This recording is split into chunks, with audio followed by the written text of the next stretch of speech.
Kamakailan lamang, nag-inspeksyon ako sa naging epekto ng habagat ng bagyong Krising, Dante at Emong. Kitang-kita ko na maraming proyekto para sa flood control ay palpak at gumuho. At yung iba, guni-guni lang. Huwag na po tayo magkunwari.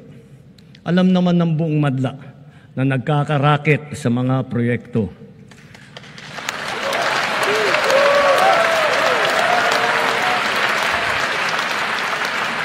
Mga kickback, mga initiative, errata, SOP, for the boys. Kaya sa mga nakikipagsabwatan upang kunin ang pondo ng bayan at nakawin ang kinabukasan ng ating mga mamamayan, mahiya naman kayo sa inyong kapwa Pilipino.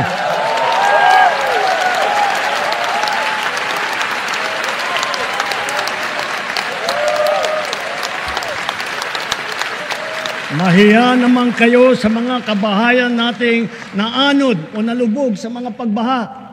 Mahiya naman kayo, lalo sa mga anak natin na magmamana sa mga utang na ginawa ninyo nang binulsan nyo lang ang pera.